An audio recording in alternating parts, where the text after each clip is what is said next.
১,৫০০ সাহাবী ১০,০০০ কাফেরদেরকে এমন মারা মারলেন, এমন কোবান কোবাইলেন, এমন কচু কাটা করলেন, কাফেররা আর টিকতে পারল না। মুহূর্তের মধ্যে যুদ্ধের মোড় পাল্টে গেল। আল্লাহু আকবার। মুসলমানরা বিজয়ের দ্বার প্রান্তে চলে আসছে, কাফেররা ছত্রভঙ্গ হয়ে গেল। কাফেররা ছত্রভঙ্গ, এক একদিকে দৌড়াইতেছে। কাফেরেরা এক একদিকে দৌড়ায় চলে গেছে ছত্রভঙ্গ হইয়া। যুদ্ধ একেবারে থেমে থেমে যাবার অবস্থা। সাহাবীরা তাকায় দেখলেন যুদ্ধের ময়দানে আর কোনো কাফের সৈন্য নাই, সব মুসলমান মুজাহিদরা। তখন ওই যে নবীজি একদল সাহাবীদেরকে দুই পাহাড়ের মাঝে মোতায়েন করেছিলেন যে যুদ্ধের ফলাফল যা হোক না কেন তোমরা এখান থেকে ছেড়ে যাবা না, এই জায়গায় তোমরা পাহারা দিতে থাকবা। কিন্তু সাহাবীরা মনে করেছিল যুদ্ধ থেমে গেছে, তারা জিতে গেছে, কাফেররা ময়দানে নাই। আসলেই নাই, কিন্তু তারা ছত্রভঙ্গ হয়ে আবার সংগঠিত হওয়ার চেষ্টা। সাহাবীরা তো বুঝতে পারে নাই। এই দিকে সাহাবীরা দেখতেছে সকাল পার হইয়া বিকাল হইয়া যায়, আর কাফেরেরা আসে না, তার মানে ওরা ভয়ে পালায় গেছে। এবার সাহাবীরা গনিমতের মাল টোকানোর জন্য তারা ময়দানে নামছে। ঘোড়া, অস্ত্র টস্ত্র তারা এক এক জায়গা থেকে নিচ্ছে, কাফেরদের সেই অস্ত্র শস্ত্রগুলো। দূর থেকে কাফেরেরা গোয়েন্দা পাঠাইছে, যায় দেখো মুসলমানদের অবস্থা কি। আমরা তো মাইর খেয়ে চলেই আসলাম। কাফেরদের ওই গোয়েন্দারা যায় তাদেরকে নিউজ দিল, মেসেজ দিল, শোনেন শোনেন, মুসলমানরা তো এখন গনিমতের মাল নিয়ে ব্যস্ত, এই সুযোগে একটা হামলা করলে করতে পারেন, জিতার সম্ভাবনা। ওই সময় কিন্তু কাফেরদের দলের মধ্যে লিডার ছিল খালিদ ইবনুল ওয়ালিদ। এখনো কালেমা পড়ে মুসলমান হয় নাই, সে কিন্তু পরবর্তীতে কালেমা পড়ে মুসলমান। যাকে বলা হতো সাইফুল্লাহ, মানে আল্লাহর তরবারি, সুবহানাল্লাহ বলেন, সে এখনো কালেমা পড়ে মুসলমান হয় নাই। সে ছিল মক্কার কাফেরদের পক্ষে। তিনি আবার তার সৈন্যদেরকে নিয়ে একত্রিত করে পিছন দিক থেকে ওই যে সাহাবীদেরকে যেখানে পাহারায় নবীজি নিযুক্ত করছিলেন, এখানে তো আর পাহারাদার নাই, তারা একেবারে কাফের সৈন্যদেরকে নিয়ে ওই পাহাড়ের পিছনের দিক থেকে একেবারে নবীজির তাঁবুর কাছে তারা হাজার হাজার সৈন্য তরবারি নিয়ে ঢুকে গেলেন। সাহাবীরা তো এক এক জায়গায় ছড়ায় ছিটায় আছে। কাফেরেরা এমন অতর্কিত হামলা করলেন, ৭০ জনের মতো সাহাবীকে তারা শহীদ করলেন। মুসলমান এমন বিপদ অবস্থায় পড়ে গেছে, সব মুসলিম সৈন্যরা এক হইতে পারতেছে না, তাদেরকে সেই ময়দানে প্রতিরোধ করা সম্ভব হচ্ছে না, এমন একটা বিপদের মধ্যে পড়ে গেলেন। কাফেররা একেবারে নবীজির কাছাকাছি চলে গেলেন। সাহাবীরা নবীজিকে ডালের মতো দাঁড়ায় নবীজিকে তারা নিরাপত্তা দিতে শুরু করলেন। মদিনার মধ্যে খবর হয়ে গেল, শোনো শোনো ও মদিনার বাসীরা, আল্লাহর নবীকে কাফেরেরা শহীদ করে ফেলেছে, নাউজুবিল্লাহ। এই কথা শুনে মদিনার শিশুরা, মহিলারা পাগল হয়ে গেল। আল্লাহর নবী নাই, আল্লাহর নবী নাই, এটা মানা যায় না, ঠিক কিনা বলেন? মদিনার মা বোনেরা তারা উহুদের ময়দানের দিকে দৌড় শুরু করলেন।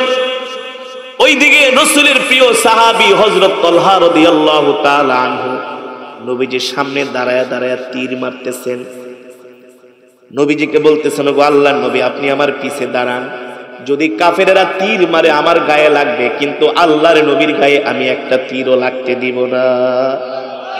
আরো জোরে বলেন সুবহানাল্লাহ। দেখেন ইসলামের প্রতি, দ্বীনের প্রতি, নবীজির প্রতি সাহাবাদের কেমন ভালোবাসা। হযরত তালহা রাদিয়াল্লাহু তাআলা আনহু ছিলেন অভিজ্ঞ তীরন্দাজ। তিনি নবীজিকে পিছনে রেখে একটা একটা করে তীর মারতেছেন, আর কাফের এক একটা তীরের আঘাতে তারা জাহান্নামে চলে যাচ্ছে। হযরত তালহা বলেন, আমি একটা না, দুইটা না, তিনটা না, 4টা ধনুক আমি ভেঙেছি। এমন ভাবে তীর মেরেছে হযরত তালহা রাদিয়াল্লাহু তাআলা আনহু। এক পর্যায়ে তালহা রাদিয়াল্লাহু তাআলা আনহু তীর মারতে মারতে তার তীরগুলো শেষ হয়ে গেল, এখন আর তীর নাই। সাহাবীরাও কাছে আসতে পারতেছে না তীর দেওয়ার জন্য। কাফেরেরা চতুর্দিক থেকে ঘিরে ফেলেছে। তালহা রাদিয়াল্লাহু তাআলা আনহু তার শরীর দিয়া নবীজিকে ডাল বানায়া নবীজিকে তিনি হেফাজত করতেছেন। নবীজি একটু পর পর এমন করে উকি দেয়, তালহা রাদিয়াল্লাহু তাআলা আনহু বলে, গো আল্লাহর নবী, আপনি উকি দিয়েন না, যদি কাফেররা আপনাকে দেখে, যদি বুঝতে পারে আপনি এখানে আছেন, তাহলে কিন্তু তারা আপনাকে ছাড়বে না। আপনি উকি দিয়েন না। চিন্তা করেন কোন সময় এই কথা বলতেছে। তার হাতে কোনো তীর নাই, কোনো ধনুক নাই, কোনো অস্ত্র নাই, খালি হাতে বলতেছে, নবীজি তীর আপনার গায়ে লাগবে এটা আমি মানবো না। কাফেরদের যত তীর আছে সব আমার গায়ে বিদ্ধ হবে, কিন্তু আল্লাহর নবীর গায়ে একটা ফুলের টোকা আমি লাগতে দিব না। আল্লাহু আকবার। ওই অবস্থায় বলতেছে, আপনি মাথা উঁচু করবেন না, কাফেররা আপনাকে দেখে ফেলবে। আল্লাহু আকবার। ওই মৃত্যুর সময় দাঁড়ায় হযরত তালহা আল্লাহর নবীকে, দিনকে কত ভালোবেসেছেন, ঠিক কিনা বলেন?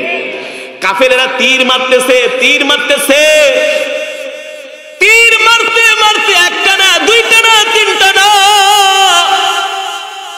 70টার উপরে তীর হযরত তালহা রাদিয়াল্লাহু তাআলা আনহুর গায়ে বিদ্ধ হয়েছে। কয়টা তীর? এই দিক থেকে কাফেরেরা এসে আল্লাহর নবীকে চতুর্দিক থেকে ঘেরাও করে ধরছে। আর যে যেখানে সাহাবীরা ছিলেন আর দেরি করেন নাই, সবাই জীবনের মায়া নিয়ে আল্লাহর নবীকে উদ্ধার করার জন্য তারা ছুটে আসলেন। কাফেরেরা এমন ভাবে তীর মারতেছে, অস্ত্র দিয়ে আঘাত করতেছে, আল্লাহর নবীর দান মোবারক শহীদ হয়ে গেলেন। সব সাহাবীরা আয়েশা নবীজিকে ঘিরে ধরল। এক পর্যায়ে যুদ্ধ থামবে অবস্থা। হযরত তালহা রাদিয়াল্লাহু তাআলা আনহু কাফেরদের পাথরের আঘাত খেয়ে, তীরের আঘাত খেয়ে, তরবারির আঘাত খেয়ে হযরত তালহা রাদিয়াল্লাহু তাআলা আনহু জমিনের মধ্যে লুটায়ে পড়লেন। জমিনের মধ্যে লুটায়ে পড়ে তালহা রাদিয়াল্লাহু তাআলা আনহু শাহাদাত বরণ করলেন। আল্লাহর নবীকে নিয়ে সাহাবীরা একটা নিরাপদ জায়গা চলে গেলেন। যুদ্ধ থেমে গেল, যুদ্ধ থেমে গেল। আল্লাহর নবী বলতেছেন, ও সাহাবীরা, দেখো দেখো আমার কোন কোন সাহাবী শাহাদাত বরণ করেছে, সব সাহাবীদের লাশগুলো আমার কাছে নিয়ে আসো। সব সাহাবীদের লাশগুলো আল্লাহর নবীর সামনে এনে হাজির করা হলো। হযরত তালহা রাদিয়াল্লাহু তাআলা আনহুকে যখন নিয়ে আসা হলো, আল্লাহর নবী তালহা রাদিয়াল্লাহু তাআলা আনহু কে দেখে নবীজি আর সহ্য করতে পারলেন না। নবীজি তালহা রাদিয়াল্লাহু তাআলা আনহুকে জড়ায়ে ধরলেন আর বললেন, তালহা, তোমার শরীরের মধ্যে কাফেররা এতগুলো তীর নিক্ষেপ করেছে,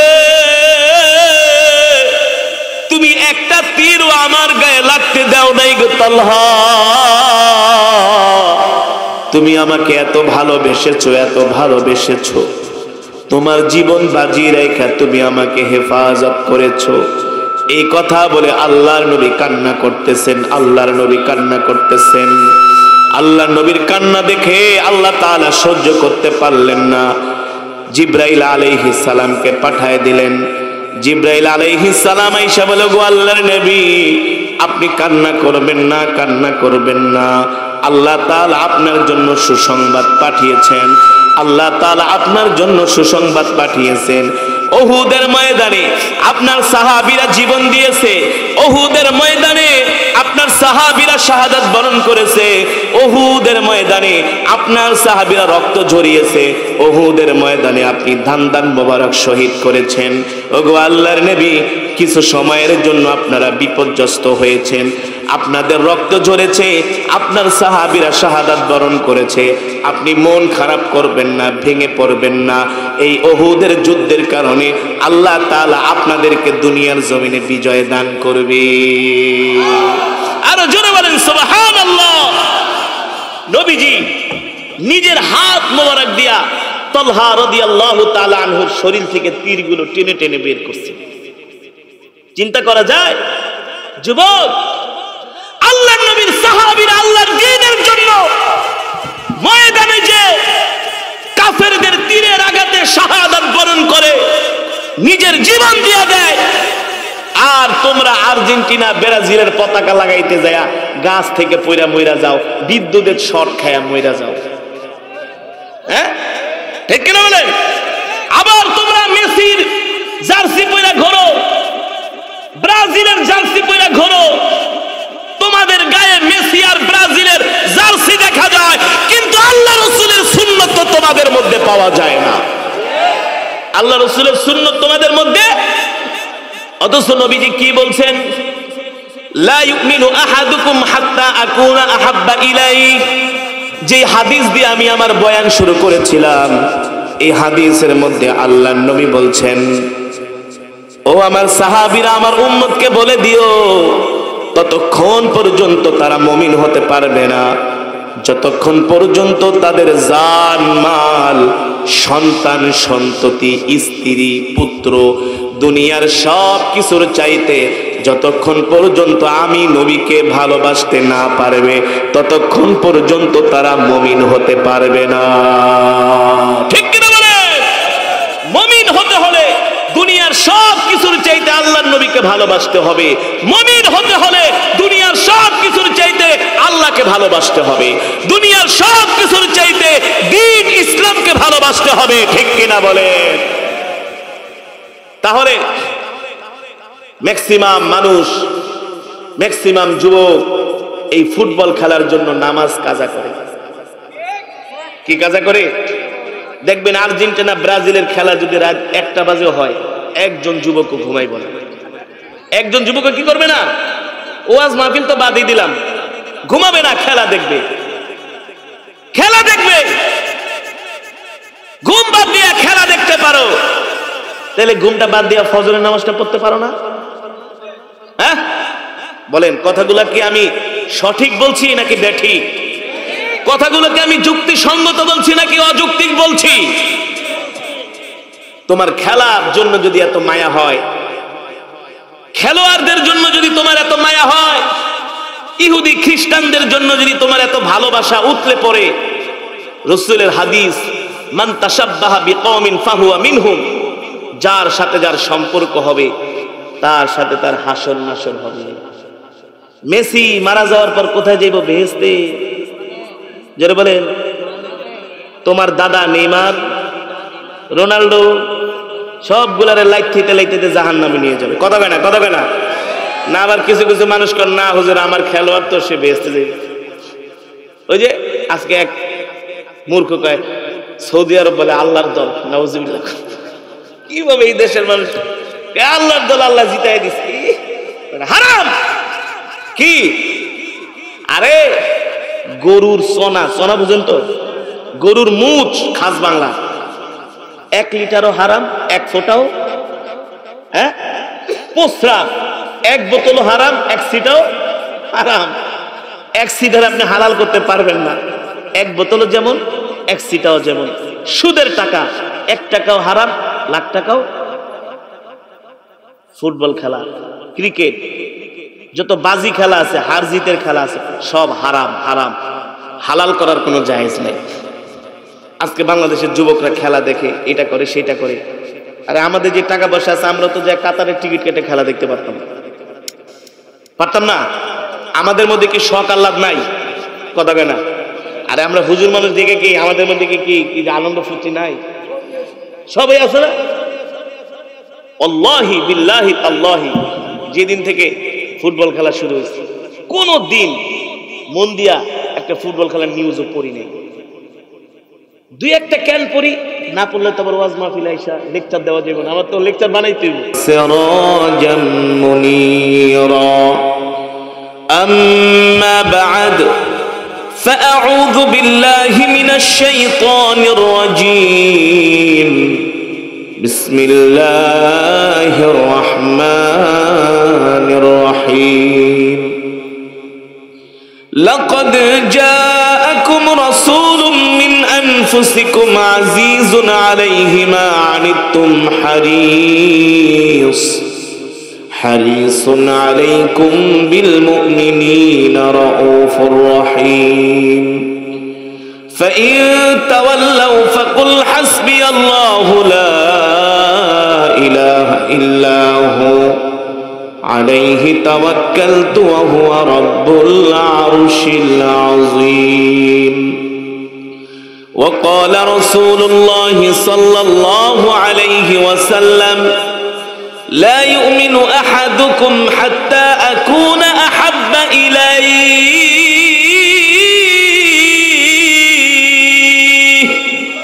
من والده وولده والناس أجمعين أو كما قال النبي صلى الله عليه وسلم فقد قال الله تعالى إن الله وملائكته يصلون على النبي يا أيها الذين آمنوا صلوا عليه وسلموا تسليما نماز درود إبراهيم পড়ি আওয়াজ করে মহব্বতে اللهم صل على محمد وعلى آل محمد كما صليت على إبراهيم পড়েন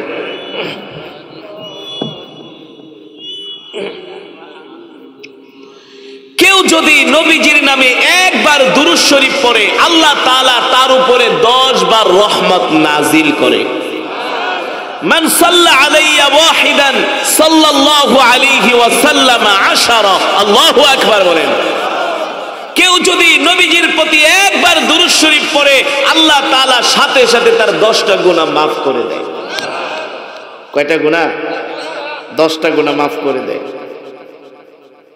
কেউ যদি নবীজির প্রতি একবার দুরূদ শরীফ পড়ে জান্নাতে যাওয়ার জন্য আল্লাহ তাআলা তার পথ তার রাস্তা 10 কদম আগায়া দেয় আর বলবো আপনারা তো দুরূদ শরীফ পড়তে অলসতা করতেছেন দুরূদ শরীফ মুখ দিয়া বেরই হয় না অথচ দুরূদ এমন এক আমল আল্লাহু আকবার বলেন কেউ যদি নবীজির প্রতি বেশি বেশি দুরূদ শরীফ পড়ে নবীজি বলেন সে জান্নাতে আমার তত কাছাকাছি থাকবে আল্লাহু আকবার নবীজির কাছাকাছি থাকবে কারা সাইয়েদনা আবু বকর ওমর ওসমান আলী রাদিয়াল্লাহু তাআলা আমরা তাদের কাছাকাছি থাকব কিন্তু দুরূদ শরীফ পড়তে হবে বেশি করে ঠিক কিনা বলেন দুরূদ শরীফ এমন এক আমল আল্লাহু আকবার দুনিয়ার সমস্ত বালা মুসিবত দূর হয়ে যায় বেশি বেশি দুরূদ পড়ার কারণে আর রাসূলের মুহাব্বত পয়দা হয় এই কারণে ভাই দুরূদ শরীফ পড়ার ক্ষেত্রে আমরা আবেগ নিয়ে মুহাব্বত নিয়ে ভালোবাসার সাথে পড়ব ইনশাআল্লাহ আরেকবার পড়েন আল্লাহুম্মা বারিক আলা মুহাম্মাদ ওয়া আলা আলি মুহাম্মাদ কামা বারাকতা আলা ইব্রাহিম ওয়া আলা আলি ইব্রাহিম মাশাআল্লাহ এবার দুরূদ শরীফের আওয়াজ হয়েছে বালাগাল উলা বিকামালিহি كشف الدجى بجماله حسنت جميع خصاله صلوا عليه وآله আসুন আল্লাহর বান্দারা মৃত্যুর কথা স্মরণ করে আল্লাহর প্রেমে পাগল হয়ে চোখ দুটি বন্ধ করে কিছুক্ষণ সময় আল্লাহর নামের জিকির করব কারণ এই দুনিয়া ছেড়ে আমাদেরকে চলে যেতে হবে আমরা কেউ থাকতে পারবো না দুনিয়ার জমিনে যে যত বেশি আল্লাহ তাআলার জিকির করবে হাসরের ময়দানে আল্লাহ তাআলা তার তত মর্যাদা বাড়িয়ে দিবে আসুন একটু জিকির করি লা ইলাহা ইল্লাল্লাহ লা ইলাহা ইল্লাল্লাহ লা ইলাহা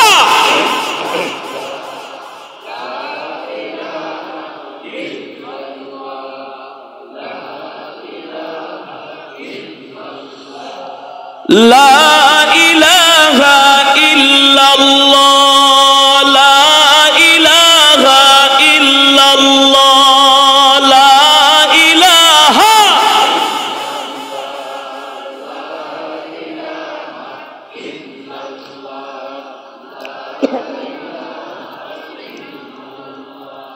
لا إله إلا الله لا إله إلا الله لا إله لا إله إلا الله محمد رسول الله জোরে জোরে বলি সাল্লাল্লাহু আলহামদুলিল্লাহ আল্লাহ তাআলার দরবারে লাখো কোটি শুকর কাকুরিয়া কান্দুলিয়া কেন্দ্রীয় জামে মসজিদের উদ্যোগে 9তম ওয়াজ ও দোয়ার মাহফিল। উক্ত মাহফিলের মান্যবর শ্রদ্ধাভাজন সভাপতি, সহ সভাপতি, প্রধান অতিথি, বিশেষ অতিথি, আমন্ত্রিত অতিথি, দূর দূরান্ত থেকে আগত দিন প্রিয়, ইসলাম প্রিয় আমার কলিজার টুকরা যুবক বন্ধুরা, বৃদ্ধ বাবারা, পর্দার অন্তরালে সম্মানিত মা ও বোনেরা, সেই মহান আল্লাহ সুবহানাহু ওয়া তাআলার দরবারে লাখো কোটি শুকর, যে মহান আল্লাহ সুবহানাহু ওয়া তাআলা আজকে আমাদেরকে কোরআন ও হাদিসের মজমা, জান্নাতের বাগানে বাগানে আল্লাহ তাআলা আপনাকে আমাকে আসার বসার তৌফিক দিয়েছেন, সুযোগ করে দিয়েছেন। এজন্য আমরা শুকরিয়াতান আদায় করি, বলি আলহামদুলিল্লাহ। আল্লাহর বান্দারা, এই যে আপনারা কোরআনের মজমায় আসছেন, এই কোরআনের মজমাটা হলো জান্নাতীদের মজমা, ঠিক কিনা বলেন? এই মজমা হলো নেক বান্দাদের মজমা।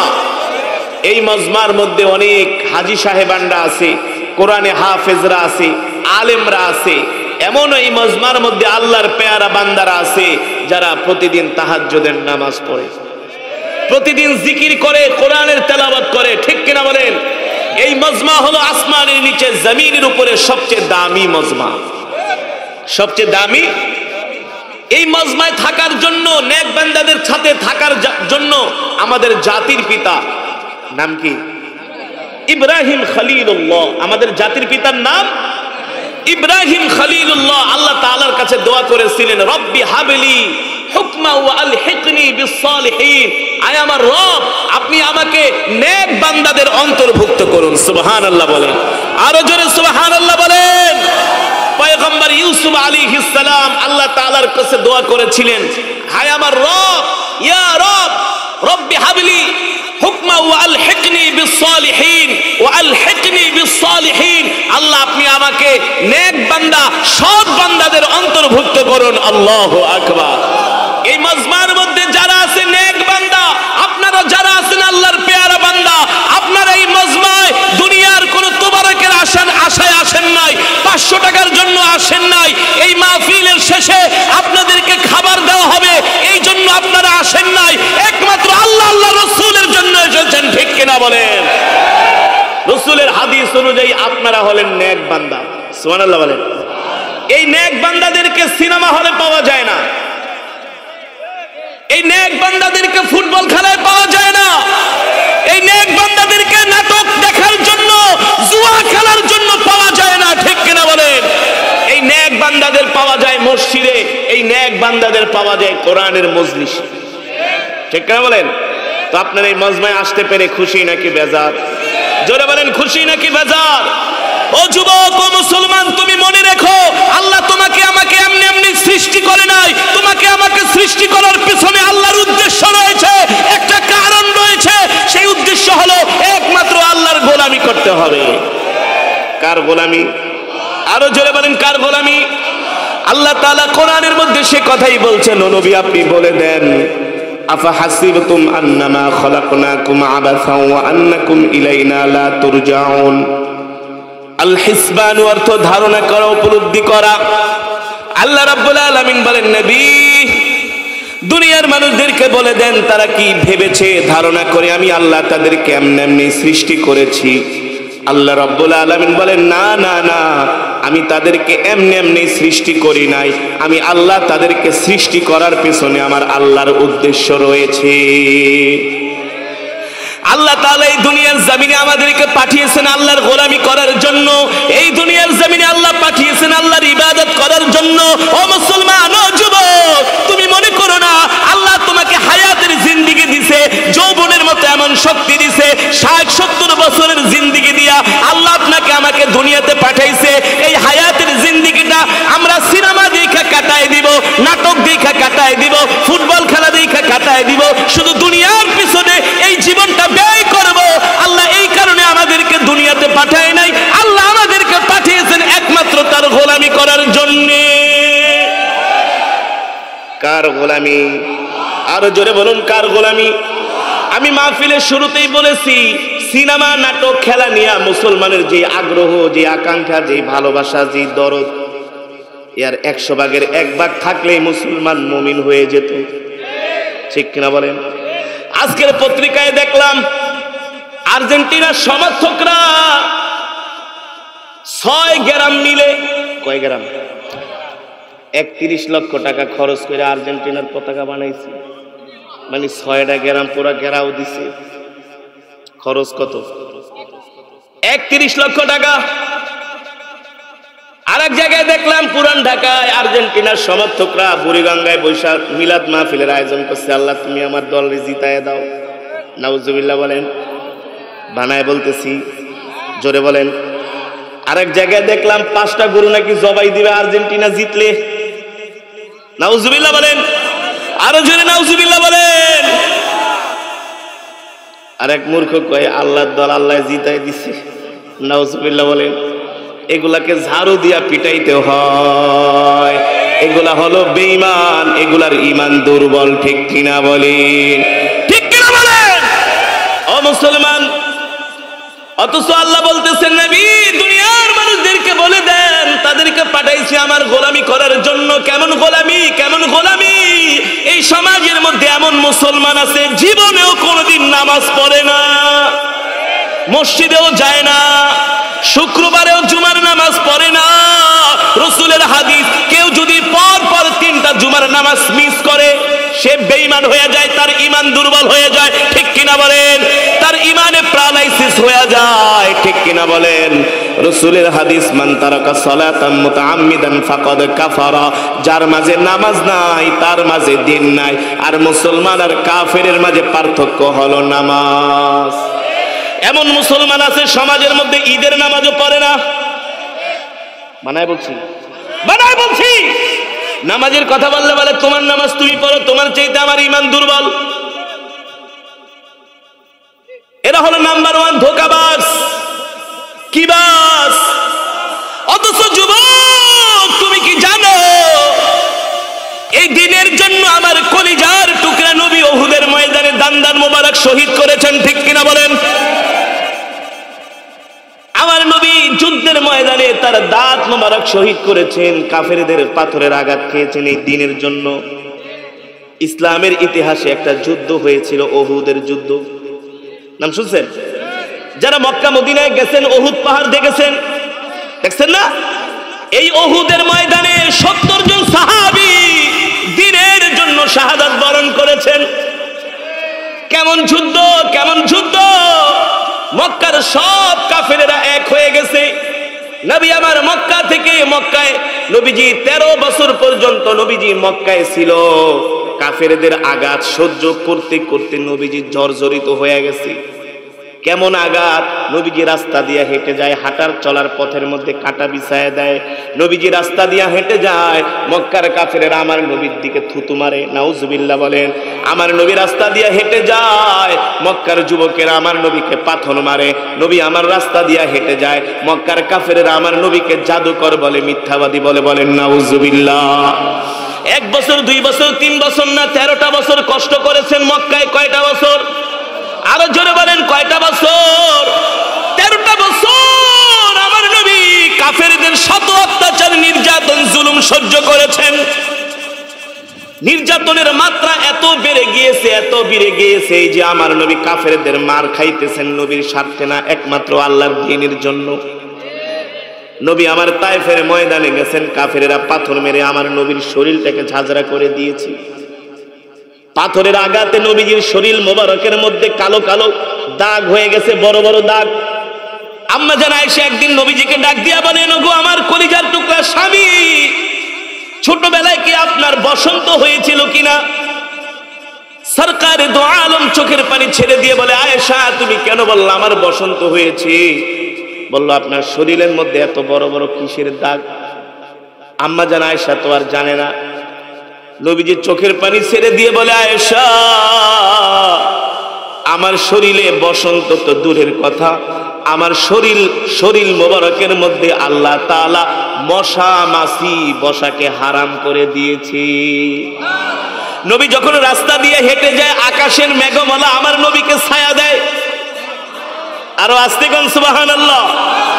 আমার নবী যখন রাস্তা দিয়ে হাঁটে যায়, পাথর আমার নবীকে দেখা সালাম দেয়। নবী আমার জিজ্ঞেস করে, পাথর রে তুই আমাকে আমাকে চিনোস কিভাবে?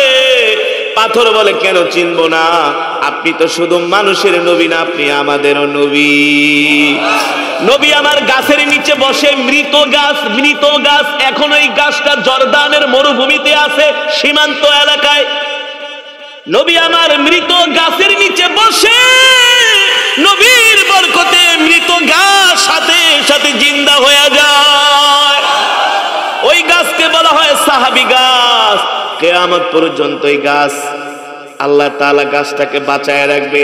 যে গাছের নিচে আমার নবী বসছিলেন, ওই গাছ থেকে এখনো জান্নাতের খুশবুর ঘেরান আসে। আম্মা জান আয়েশাকে আমার নবী বলে, আয়েশা তুমি কি বললা, আমার শরীরে বসন্ত হয়েছে? আরে আমি রাহমাতুল লিল আলামিন যখন রাস্তায় বের হই, গাছগুলো দেখে আমাকে সালাম দেয়, বনের হরিণ পর্যন্ত আমাকে সালাম দেয়, এমনকি উট পর্যন্ত নবীকে দেখে সালাম দেয়। আসসালামু আলাইকা ইয়া রাসূলুল্লাহ। নবীজি বলে, উট তুমি আমাকে সালাম দিলা, কারণ কি? উট বলে, কেন সালাম দিব না, আপনি শুধু মানুষের নবী না, আপনি আমারও নবী। উটের জবান খুলে গেল, উটের চোখ দিয়ে পানি পড়তেছে। নবীজি জিজ্ঞেস করে, উট কান্না করো কেন? উট বলে, গো আল্লাহর নবী, দুনিয়ার মানুষের কাছে মনের দুঃখ বললে কোনো লাভ হয় না, আপনি আমার কলিজার টুকরা নবী, আপনার কাছে আমি মনের দুঃখ বলতে চাই। রাহমাতুল লিল আলামিন বলে, উট বলো কি তোমার মনের দুঃখ? বলে, দেখেন আমার বয়স হয়ে গেছে, আগের মতো আমি এখন আর মরুভূমির মধ্যে আমি বোঝা বাইতে পারি না, আগের মতো আমার শরীরে শক্তি নাই, এ কারণে আমার মালিক আমাকে জবাই করে খেয়ে ফেলবে, তার আত্মীয় স্বজনকে খাওয়াবে। আপনি তো রাহমাতুল লিল আলামিন, আপনি তো আমার নবী, আপনি আমার মালিকের থেকে আমাকে আপনি ক্রয় করে নিয়ে আমাকে মুক্ত করে দেন। আরো আস্তে কোন সুবহানাল্লাহ। এই কারণে আল্লাহ বলেছেন, ওয়ামা আরসালনাকা ইল্লা রাহমাতাল লিল আলামিন। আল্লাহু আকবার। ওয়ামা আরসালনাকা ইল্লা রাহমাতাল লিল আলামিন। আল্লাহু আকবার। ও নবী, আপনি শুধু মানুষের নবী না, আপনি গাছেরও নবী, মাছেরও নবী। আমার নবী শুধু মানুষের নবী না, পৃথিবীর জমিনে যত মাখলুকাত আল্লাহ সৃষ্টি করেছে, সব মাখলুকের নবী কইরা আল্লাহ আমার নবীকে পাঠিয়েছেন। আল্লাহু আকবার। আমার নবী পৃথিবী এগুলো আছে, ওই হিংস্র প্রাণীর নবীও হলো আমার নবী। সুবহানাল্লাহ। বিশ্বাস করেন না? রাসূলের হাদিস থেকে প্রমাণ দিব। রাসূলের একজন সাহাবী উকবা বিন নাফের, নাম কি? আরো জোরে বলেন। উকবা বিন নাফের রাদিয়াল্লাহু তাআলা আনহু আল্লাহর নবীর সাহাবী, কালেমার দাওয়াত দেওয়ার জন্য আফ্রিকায় গিয়েছিলেন। রাত্রিবেলা থাকবে কোথায়? জায়গা নাই, থাকার কোনো জায়গা নাই। আফ্রিকা আর তিউনিসিয়ার বর্ডারের কাছে তারা গিয়েছেন, রাত্রিবেলা কোথায় থাকবে? জায়গা নাই। দুর্গম এলাকা, পাহাড়ি এলাকা, জঙ্গল এলাকা। একটা জঙ্গলের মধ্যে যায় তারা আশ্রয় নিল। সাথীরা বলতেছে, আমিরুল মুমিনিন কোথায় নিয়ে আসলেন? এই জঙ্গলের মধ্যে তো বাঘ, ভাল্লুক, বড় বড় হিংস্র প্রাণী, তারা তো আমাদেরকে খেয়ে ফেলবে। আল্লাহর পয়গম্বরের সাহাবী বললেন, তোমরা চিন্তা করো না, পেরেশান হয়েও না। আমরা এমন কোন মিথ্যা নবীর দিনের দাওয়াত দেওয়ার জন্য আসি নাই, আমরা আল্লাহর নবীর দাওয়াত দেওয়ার জন্য আসছি, তার দ্বীনের দাওয়াত দেওয়ার জন্য আসছি। আর আমার নবী হলো সত্য নবী। এই আফ্রিকার জঙ্গলে যত হিংস্র প্রাণী আছে, এই হিংস্র প্রাণীদের নবীও আল্লাহর নবী। তাহলে তার দ্বীনের দাওয়াত দিব, সমস্যা কি? তারাও তো নবীর উম্মত। সুবহানাল্লাহ বলেন। আমরা নবীর সাহাবী, তারাও নবীর উম্মত। কিছু কিছু সাহাবীকে আপনাকে মাথা খারাপ হয়ে গেছে নাকি? বাঘ, ভাল্লুক, হাতি এগুলো আবার মানবো নাকি? বলে, চিন্তা করো কেন, দেখো তো কোনো উঁচু জায়গা আছে কিনা। এক সাহাবী দৌড়ে বলে, আমিরুল মুমিনিন উঁচু একটা জায়গা পেয়েছি। বলে, উঁচু জায়গা দিয়ে কি করবেন? বলে, বক্তব্য দিব। বলে, বক্তব্য দিলে তো আমরা আপনার সামনেই আছি। সাপ তার ডিম গুলাকে মুখের মধ্যে নিয়ে আফ্রিকার জঙ্গল খালি করে দিচ্ছে, আর বলতেছে, ও আল্লাহর নবীর সাহাবীরা, তোমাদের জন্য আজকে জঙ্গলকে আমরা খালি করে দিলাম। আরো জোরে বলেন সুবহানাল্লাহ, আরো জোরে বলেন সুবহানাল্লাহ। ইতিহাস লেখে আজও পর্যন্ত যেই জায়গাটার মধ্যে দাঁড়ায়া সাহাবী বক্তব্য দিয়েছিলেন, ওই বক্তব্যটা ছিল সন্ধ্যার একটু আগে আগে। আজও পর্যন্ত যখন সন্ধ্যার সময় হয়, ওই জঙ্গলের হিংস্র প্রাণীগুলো ওই জায়গাটার কাছে একত্রিত হয়ে যায়। একজন ইতিহাসবিদ লিখেছেন, আল্লাহর ওলি বলেছেন, তারা আজও পর্যন্ত ওই সাহাবীর আওয়াজ শুনতে পায়। আরো চলে বলেন সুবহানাল্লাহ। বিশ্বাস করেন, আমরা যদি আল্লাহর গোলাম হইতে পারতাম, আমরা যদি সত্যিকারে আল্লাহর পেয়ারা বান্দা হইতে পারতাম, আল্লাহর জন্য যদি আমরা দুনিয়া ত্যাগ করতে পারতাম, আল্লাহর প্রতিটা হুকুম যদি আমরা পুঙ্খানুপুঙ্খানুভাবে মানতে পারতাম, যেভাবে করে আমরা ফুটবল খেলার জন্য পাগল হয়ে যাই, এভাবে যদি একটু আল্লাহর জন্য পাগল হইতাম, তাহলে আমরা দোয়া করতে দেরি, আমাদের দোয়া কবুল হইতে দেরি নাই। ঠিক কিনা বলে? বলে দেন আমাদের কোন আমলটা একেবারে 100% সহি? নামাজের মধ্যে ভেজাল। হ্যাঁ, এখানে আপনারা যারা আছেন 100-র মধ্যে 90 জনই সহি করে সূরা ফাতিহা পড়তে পারেন না। মিথ্যা বলছি? বানায় বলছি? সিজদাটাও আমরা সুন্দর করে দিতে পারি না, আমাদের কাপড়টাও ঠিক মতো পরিষ্কার থাকে না। হ্যাঁ, যুবকদেরকে যদি বলে চলো নামাজে চলো, কে হুজুর আমার প্যান্ট তো নষ্ট। প্যান্ট নষ্ট গে মুতে খাড়ায় খাড়ায় তা প্যান্ট নষ্ট হবো নাকি? আমরা বৈশা প্রস্রাব করি কত সতর্কতার সাথে, তারপরে প্রস্রাবে সিটা এসে পড়ে। আর হ্যাঁ, তো চেইন খুললা দিয়ে একবারে পুরা দাঁড়ায় রয়েছে। ওই প্রস্রাব পায়ে লাগে, হাতে লাগে, আবার কপাল বাজাইলে বাতাসে মুখেও লাগে। কথা কন, কথা কন, বানায় বলতেছি। আল্লাহর পয়গম্বর এবার দ্বীনের জন্য কি করেছেন শোনেন ভালো করে। যেটা বলছিলাম, ইসলামের ইতিহাসে আল্লাহর সন্তুষ্টির জন্য আল্লাহ তাআলার নির্দেশে কাফেরদের সঙ্গে মুসলমানদের একটা লড়াই হয়েছিল। সেই লড়াইয়ের নাম উহুদের যুদ্ধ। সেই উহুদের যুদ্ধে আল্লাহর নবীর 70 জন সাহাবী শাহাদাত বরণ করেছেন। নবীজি মক্কা থেকে হিজরত করে মদিনায় চলে আসতে, যারা মক্কা থেকে মদিনায় গেছেন, মক্কা থেকে মদিনা হলো 450 কিলোমিটার। ওই সময় তো আধুনিক রাস্তাঘাট ছিল না, বিমান ছিল না, রেল ছিল না, বাস ছিল না। ছিল মক্কার কাফেরেরা কত বড় খারাপ, সেই 450 মাইল মক্কা থেকে মদিনায় আসছে মুসলমানদেরকে মারার জন্য। কত বড় হিংস্র হলে সেই মক্কা থেকে পাহাড়ি পথ পাড়ি দিয়া দিনের পর দিন, রাতের পর রাত, 1 মাস 15 দিনের মতো সফর করে তাদের দল বল নিয়ে আইসা তারা মদিনা ঘেরাও করছে নবীকে মারার জন্য। নবীকে রাগ ওঠে কি ওঠে না? জোরে বলেন, রাগ ওঠে কি ওঠে না? সেই 450 মাইল দূর থেকে আসছে মারার জন্য। নবীজি তাদের অত্যাচারে কিন্তু মদিনায় চলে আসছে। আপনার ভয়ে যদি আমি ঢাকায় চলে যাই, আপনি যদি ঢাকাও আমাকে দল বল নিয়ে মারতে যান, তাহলে আমি কি বসে থাকবো নাকি? শুধু আপনি আমাকে মারবেন না, আমার পরিবার পরিজনকেও মারবেন, আমার বন্ধু বান্ধবদেরকেও মারবেন, আমি কি ছেড়ে দিব নাকি? জোরে বলেন। ওরা মক্কা থেকে বিশাল কাফেলা নিয়া, সৈন্যবাহিনী নিয়া, ইহুদি খ্রিস্টান পৌত্তলিক 3 গ্রুপ এক হয়ে গেছে। আল কুফরু মিল্লাতুন ওয়াহিদা। 3 গ্রুপ এক হয়ে তারা মদিনায় হামলা করবে, মুসলমানদেরকে মারবে, আমার কলিজার টুকরা নবীকে মারবে। তারা মদিনার চতুর্পাশে তারা অবরোধ করে ফেলেছে।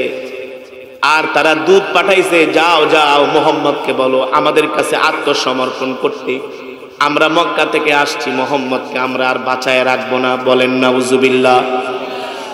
এই অবস্থা দেখা সাহাবীরা রেগে ক্ষোভে ফেটে গেছে। নবীজি সবাইকে ডাক দিছে মসজিদে নববীতে। নবীজি বলেন, সাহাবীরা তোমরাই বলো এখন কি করা যায়? তারা তো আমাদেরকে মারার জন্য মক্কা থেকে তারা বিশাল বাহিনী নিয়ে মদিনায় আসছে। একদল যুবক সাহাবী যাদের রক্ত গরম, কি গরম, তারা দাঁড়ায় বলল, নবীজি আমরা তাদেরকে এমন শায়েস্তা করব, একটাকেও আমরা মক্কায় ফিরে যেতে দিব না। আপনি আমাদেরকে নিয়ে ময়দানে চলেন। আল্লাহু আকবার। ও যুবক, আজকে তোমার রক্ত গরম হয় দুনিয়ার নাটক সিনেমা খেলার জন্য, তোমার হাতে শোভা পায় আর্জেন্টিনা ব্রাজিলের পতাকা, আর সাহাবীদের হাতে শোভা পাইতো কালেমার দ্বীনের পতাকা। সুবহানাল্লাহ বলেন, আর জোরে বলেন সুবহানাল্লাহ। যুবক যুবক সাহাবীরা বলে আমার নবীর গায়ে হাত দিবে, ইসলামের ক্ষতি করবে, আমাদের জীবন থাকতে আমরা সহ্য করব। সাহাবীরা বলেন চলেন চলেন আমরা ওদেরকে ময়দানে যায় শায়েস্তা করি। এই হলো যুবক সাহাবীদের মতামত। ওই মজলিসের মধ্যে অনেক বয়োবৃদ্ধ সাহাবী আছে। হযরত আবু বকর বয়োবৃদ্ধ সাহাবী, হযরত ওমর বয়োবৃদ্ধ সাহাবী, ঠিক কিনা বলেন? এবং মুরব্বী অনেক প্রবীণ সাহাবী আছে। নবীজি তাদেরকে জিজ্ঞেস করলেন কি করা যায়। এবার তো যুবকরা মতামত দিছে, আপনারা কি করতে চান বলেন। মুরব্বী সাহাবী যারা ছিল তারা বললেন ওগো আল্লাহর নবী, আমাদের সিদ্ধান্ত হলো আমরা মদিনার বাইরে যাব না, খোলা আকাশের নিচে যায় তাদের সাথে আমরা লড়াই করব না। তাহলে কিভাবে লড়াই করবেন? বলল আমরা চাই মদিনার চতুর্পাশে আমাদের শত্রু, আমাদের সৈন্যদেরকে আপনি মোতায়েন করেন। আমরা মদিনা থেকে উঁচু জায়গা থেকে নিচু জায়গায় হামলা করব। আমরা মদিনার শহরের পাশে যত উঁচু উঁচু পাহাড় আছে সবগুলাতে আমরা তীর নিয়ে দাঁড়ায় থাকবো, আর ওদেরকে দেখা দেখা আমরা তীর মারবো, ধনুক মারবো, আর আমাদের মা বোনেরা ঘরের ছাদ থেকে পাথর মারবে ওদের উপরে, যাতে ওরা শহরে ঢুকতে না পারে। আল্লাহর নবীজি বললেন আসলে তো সুন্দর আইডিয়া দিছেন। আবার আবু বকর দাঁড়ায় বললেন নবীজি আমরা যদি শহরের মধ্যেই থাকি তাহলে আমাদের খাবারের কোনো সমস্যা নাই, যুদ্ধের ময়দানে পানি দরকার, খাবার দরকার, রসদপত্র দরকার, এতগুলো নিয়ে আমরা কিভাবে বাহিরে যাব, আমাদের লোকজনও বেশি না। তবে একটা কাজ করেন আমরা শহরে থাইকা লড়াই করব, শহর ছাড়ব না। নবীজি বললেন আপনাদের সিদ্ধান্তটাও সুন্দর, কিন্তু যুবক সাহাবীরা বলেন না না না, আমরা যায়া ময়দানে ওদেরকে সাইজ করব, যুবকদের রক্ত গরম। কিন্তু নবীজি কিন্তু ওই প্রবীণ মুরব্বী সাহাবীদের মতটাই নবীজির কাছে ভালো। এখানে একটা বিষয় বোঝেন, দেখেন নবীজি কত মায়ার নবী ছিল। যুবকরা বলছে নবীজি ফালায় নাই। আল্লাহু আকবার, জোরে বলেন আল্লাহু আকবার। নবীজি বলল যুবকরা তোমরা শোনো, মুরব্বীরা যা বলছে তাদের কথাটা কিন্তু খারাপ না, ভালোই, কিন্তু আমরা মদিনার চতুর্পাশে আমরা অবরোধ করি যাতে মদিনায় কাফেররা ঢুকতে না পারে। কিন্তু যুবকরা মানতে নারাজ। যুবকদের আবেগ দেখে, উৎসাহ দেখে, ভালোবাসা দেখে নবীজিও বলল ঠিক আছে যাও, তবে তোমরা যা বলছো আমিও তাই করব। আল্লাহু আকবার। দেখেন আমার নবী কত চমৎকার নবী, যুবকদেরকে কত ভালোবাসছেন। যুবকদের কথা ফালায় যে তোদের কথা শুনবো না, তোরা কি বুঝোস। এখানে একটা বিষয়, যুবকরা তোমরা যারা বয়ানটা শুনতেছো শুনে রাখো, আমাদের বুঝ আর মুরব্বীদের বুঝ কিন্তু এক না। আমাদের বুদ্ধির চাইতে মুরব্বীদের বুদ্ধি কিন্তু অনেক বেশি ভালো। মুরব্বীদের পরামর্শের মধ্যে, মুরব্বীদের কথাবার্তার মধ্যে, বুদ্ধি পরামর্শের মধ্যে কিন্তু একটা বরকত থাকে। কি থাকে? দেখবেন যে সন্তান মা বাবার কথা অমান্য করে, দাদা দাদির কথা অমান্য করে বিয়ে করে, লাস্টে কিন্তু ওই বিপদে পড়ে। কথা বলেন, মুরব্বীদের কথা শুনে না, দাদা দাদির কথা শুনে না, মাতবরি করে যায়, বিয়ে একটা করছে টাঙ্গাইলে, চেহারাটা দিকে পাগল হয়ে গেছে, এইটাই হলো আমার দুনিয়ার সব। বাবাকে যাইস না, সন্তানকে মা কয়ে যাইস না, দাদাকে যাইস না, নাতিকে দোদ, তুমি বুইরা মানুষ কি বুঝো, আল্লাহ বুইরা যাও। টাঙ্গাইলের ভাষায় বললাম, দাদার কথা শুনে না, দাদির কথা শুনে না, নানির কথা শুনে। আপনি কি দেখেন না সকিনারে বিয়া করছে, বিয়া করে টাঙ্গাইল শহরে বাসা ভাড়া নিছে। 1 মাস 2 মাস 3 মাস যাওয়ার পরে রাত্রেবেলা দেখে ঘরের ভিতরে বক্সিং খেলা হইতেছে। কি খেলা? একটা আর একটারে মারে। পাশের বাসার মহিলারা এসে কিরে তোদের ঘরের ভিতরে কি হইতেছে, কই আইসো না আইসো না, ঘরের ভিতরে যুদ্ধ চলতেছে। আমি এই সব বিয়া, যেই সব যুবকরা মা বাবার মতামত অমান্য করে বিয়ে করি, এই সমস্ত বিয়ের নাম দিছি আমি নিজে হলো চায়না বিয়া। কি বিয়া? চায়না। বেশি দিন যায় না, চায়না বেশি দিন। বাইতুল মুকাররম গুলিস্তান যে একটা চায়না লাইট কিনে আনবেন, 200 টাকা দিয়ে মারবেন, দেখবেন পুরো এলাকা ফর্সা। কিরে দোস্ত কইতেন কয় বেটা চায়না লাইট এত আলো হ, এক সপ্তাহ পরে আর লাইটে আলো নাই। ওই যে মা বাবার কথা বাদ দিয়া যারা বিয়া করে চায়না বিয়া, 3 মাস 6 মাসের বিয়া তাদের আর টিকে না। এবার 6 মাস পর্যন্ত বক্সিং মায়ের খাইতে খাইতে এবার বাপার দাদার দাদা আমার বাঁচাও। বাপের কাছে গেলে তো বাপে আমার দিনে মারবো, মা মারবে, বাবা দাদা তুমি আমাকে বাঁচাও। এবার দাদা তো নাতির জন্য পাগল, বলে বেটা বলছিলাম না বিয়াটা করিস না। এই কারণে যে কোনো কাজ করতে গেলে মুরব্বীদের পরামর্শ নিতে হয়। কিন্তু ওই জায়গায় যে সাহাবীরা ময়দানে নাইমা যুদ্ধ করবে তাদের মতামত কিন্তু খারাপ না, তারা তো ইমানের শক্তিতে বলিয়ান হয়েছে, ঠিক কিনা বলেন? এই হাদিসটা আমি যেদিন পড়ছি ওইদিন নবীজির জন্য এত কান্না করছি। আমার নবী কত ভালো নবী, আমার নবী একবারও বলে নাই যুবকরা তোদের কথা আমি শুনবো না। সাহাবীদের মোহাব্বতে নবীজি বলে যা তোদের জন্য আমি ময়দানে যে যুদ্ধ করব, যদি জীবন দিতে হয় তারপরেও। আল্লাহু আকবার, জোরে বলেন আল্লাহু আকবার। নবীজি সব সাহাবীদেরকে বললেন তাইলে তোমরা যুদ্ধের জন্য প্রস্তুত হও, আমিও যুদ্ধের জন্য প্রস্তুত হই। এবার নবীজি যুদ্ধের পোশাক পরার জন্য ঘরের ভিতরে ঢুকে গেলেন। নবীজি লোহার বর্ম নিজে পরলেন, আল্লাহু আকবার, মাথায় লোহার বর্ম পরলেন, শরীরের মধ্যে যুদ্ধের পোশাক গুলো নবীজি জড়ালেন, গায়ে পরলেন, যুদ্ধের সাজে সজ্জিত হলেন। এই দিক থেকে যুবকরা এখন বুঝতে পারতেছে এই আমরা কিন্তু একটু বাড়াবাড়ি বেশি করে ফেলাইছি। নবীজি বলছিল আমরা মদিনায় থেকে যুদ্ধ করি শহরে থাইকা, কিন্তু আমরা এমন ভাবে নবীজিকে অনুরোধ করছি, নবীজি কিন্তু আমাদের কথায় রাজি হয়েছে। আসলে এতটা করা আমাদের ঠিক হয়? পুরাপুরি নবীজির উপরে ছেড়ে দিলেই হইতো। তাহলে একটা কাজ করি, চলো চলো আমরা নবীজিকে যে আর একবার বুঝাই যে নবীজি থাক, আমরা ময়দানে যাব না, মদিনায় থেকে যুদ্ধ করি। চলো এই বিষয়টা যে নবীজিকে বুঝাই। একদল যুবক সাহাবী নবীজির বাড়ির পাশে গেলেন, দরজার সামনে গেলেন। নবীজি তো ঘরের থেকে যুদ্ধের পোশাক পরে যুদ্ধের সাজে সজ্জিত হয়ে তরবারি নিয়ে নবীজি ঘর থেকে বের হয়ে গেলেন। এবার যুবক সাহাবীরা বললেন ওগো আল্লাহর নবী, আমরা মনে হয় একটু ভুল করে ফেলাইছি, আপনাকে বেশি আমরা একটু আবেগ দেখাইছি, সিদ্ধান্তটা কি পরিবর্তন করা যায়? আমরা চাই শহরে থেকে এখন যুদ্ধ করব, ময়দানে নামবো না। মুরব্বীদের সিদ্ধান্ত এই চূড়ান্ত সিদ্ধান্ত। আল্লাহর নবী বলেন না না না, নবীরা যদি কখনো যুদ্ধের পোশাক পরে ওই যুদ্ধের পোশাক কখনো নবীরা খোলে না। তার কারণ হলো আল্লাহর নবী যারা পয়গম্বর তারা যুদ্ধের অস্ত্রের উপরে সৈন্যের উপরে ভরসা করে না, তারা ভরসা করে আল্লাহর উপরে। জোরে বলেন কার উপরে? নবীজি বলেন না না, আমি যেহেতু যুদ্ধের পোশাক পরছি, যুদ্ধের নিয়ত করে পরছি, জয় পরাজয় কার হাতে? আরো জোরে বলেন কার হাতে? ও সাহাবীরা, না না না, যুদ্ধের পোশাক আর খোলা যাবে? কারণ আমি আল্লাহর উপরে তাওয়াক্কুল করে যুদ্ধের পোশাক পরেছি। এখন যদি আমি যুদ্ধের পোশাক খুলে ফেলাই তাহলে আমার মধ্যে দুর্বলতা চলে আসবে, কিন্তু আমি তো আল্লাহর উপরে ভরসা করি, ঠিক কিনা বলেন? নবীজি বলল চলো চলো, ব্যাক গিয়ারে যাওয়ার সুযোগ নাই, সামনে আগাতে হবে। আল্লাহু আকবার, জোরে বলেন আল্লাহু আকবার।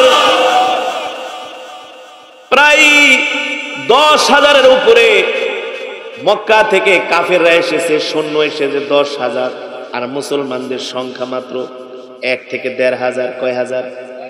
আপনাদের কাছে প্রশ্ন, 10,000-এর সাথে কোনো সময় 1,500 সৈন্য যুদ্ধ করে জিতা সম্ভব? নবীজি 1,500 সৈন্য নিয়ে চলে গেলেন উহুদের ময়দানে। নবীজি সৈন্যদেরকে মোতায়েন করতেছেন, শোনো শোনো, তোমরা এই পাহাড়ে থাকবা, তোমরা এই পাহাড়ে থাকবা, তোমরা এই পাহাড়ে থাকবা, তোমরা এই রাস্তার মুখে থাকবা, তোমরা এই রাস্তার গলিতে থাকবা। জয় পরাজয় যা হোক না কেন যুদ্ধের ময়দান ছেড়ে তোমরা যাবা, যেখানে তোমাদেরকে আমি মোতায়েন করে রাখছি সেখানেই থাকবা, একজনও ময়দান ত্যাগ করবে না। জয় পরাজয় যাই হোক, আমার নির্দেশ ছাড়া একজনও যুদ্ধের ময়দান ত্যাগ করবে না। এটা হলো নবীজির নির্দেশ ছিল। সাহাবীদেরকে নিয়ে নবীজি কাফেরদের সাথে এমন লড়াই শুরু হয়ে গেল, যে কথাগুলো বললাম অযৌক্তিক বলছি, কিছু না বললে বলতে পারতাম, যেটা বলেন বলতে পারতাম। একজন আমার ফোন দিয়ে, আমার বক্ত পুরান ঢাকায়, আমি ছোটবেলায় তারাই পড়াইতাম। এক বক্তকে, হুজুর আপনি কই আছেন? আমি কে কারণ আপনি কি ঢাকায় নাকি না ঢাকার বাইরে? আমি কে কার কথা জিজ্ঞেসি, ঢাকায় থাকলে আপনার একটা দাওয়াত দিতাম। কি দাওয়াত? কারণ আজকে জানেন না আমি আর্জেন্টিনা আর সৌদি আরব খেলা হইব, আমরা তো বাসায় বিশাল পার্টি মাটি দিচ্ছি। আপনি থাকলে আপনি হয়তো সবাই মিলে খেলা ঠেলা দেখতাম। কি সুন্দর দাওয়াত দেয়। রাখেন, আমি টাঙ্গাইলে যেতেছি ওয়াজ করতে, প্রতিটা মোড়ে মোড়ে দিই বড় বড় পতাকা, প্রজেক্টর। কি আবার কিছু যুবককে, হুজুর আপনি মনে করেন না আমরা এত খারাপ না, আমরা কিন্তু প্রজেক্টরে আগে আপনার তেলাওয়াত বাজে তারপরে খেলা দেয়। আগে কিন্তু তেলাওয়াত দিয়ে উদ্বোধন করছি। হুজুর আপনি এত খারাপ মনে করেন না, এই যে প্রজেক্টরে আগে আইন না বিসমিল্লাহ আপনার তেলাওয়াত ছাড়ছি, পরে আমরা কিন্তু খেলা দেখছি। আরে বেটা, কাতারে কোরআন তেলাওয়াত দিয়া কাতারের বিশ্বকাপ শুরু হয়েছে 92 বছর পরে। এলে কি কোরআন তেলাওয়াত দিয়ে শুরু করছে দিকে কি জায়েজ হয়ে গেছে? কথা কর। আল্লাহর বান্দারা, এতক্ষণ পর্যন্ত আপনাদেরকে যে বয়ানগুলো করলাম, যে কথাগুলো বললাম, সব কিছুর মূল মেসেজ হলো দুনিয়ার সব কিছুর চাইতে আল্লাহ আল্লাহ রসুলকে ভালোবাসতে হবে। যেমন করে সাহাবীরা বেসেছেন, যেমন করে আল্লাহ নবী বেসেছেন, আমরা যখন থেকে আল্লাহ আল্লাহ রসুলকে সব কিছুর চাইতে ভালোবাসবো তখন আমরা মুমিন হয়ে যাব। ঠিক কিনা বলেন? আমরা মুমিন হলে কি হবে? এই দুনিয়ার জমিনে যত মানুষ, যত মাখলুক আছে সবাই আমাদেরকে ভালোবাসবে। আমরা দোয়া করার সাথে সাথে আল্লাহর দরবারে আমাদের দোয়াগুলো কবুল হয়ে যাবে। ঠিক কিনা বলেন? তাহলে আজকের পর থেকে আমরা সব কিছুর চাইতে আল্লাহ আল্লাহ রসুলকে ভালোবাসবো তো ইনশাআল্লাহ, ইসলাম মেনে চলবো তো ইনশাআল্লাহ, 5 ওয়াক্ত নামাজ পড়বো তো ইনশাআল্লাহ। কে কে রাজি আছেন? হাত উঠান। নারায়ে তাকবীর, নারায়ে তাকবীর। আল্লাহ কবুল করুন, বলে আমিন। বদরের প্রান্তরে আপনি ছিলেন 313 জন। বদরের প্রান্তরে আপনার সাথে ছিল 313 জন। এই 313 জনকে আমি আল্লাহ 1000 কাফেরের বিরুদ্ধে বিজয় দান করেছি। ওয়ায়ুমদিদুকুম রাব্বুকুম বিখামসাতি আলাফিন মিনাল মালাইকাতি মুসাওয়িমিন। আপনি শুধু বদরের প্রান্তরে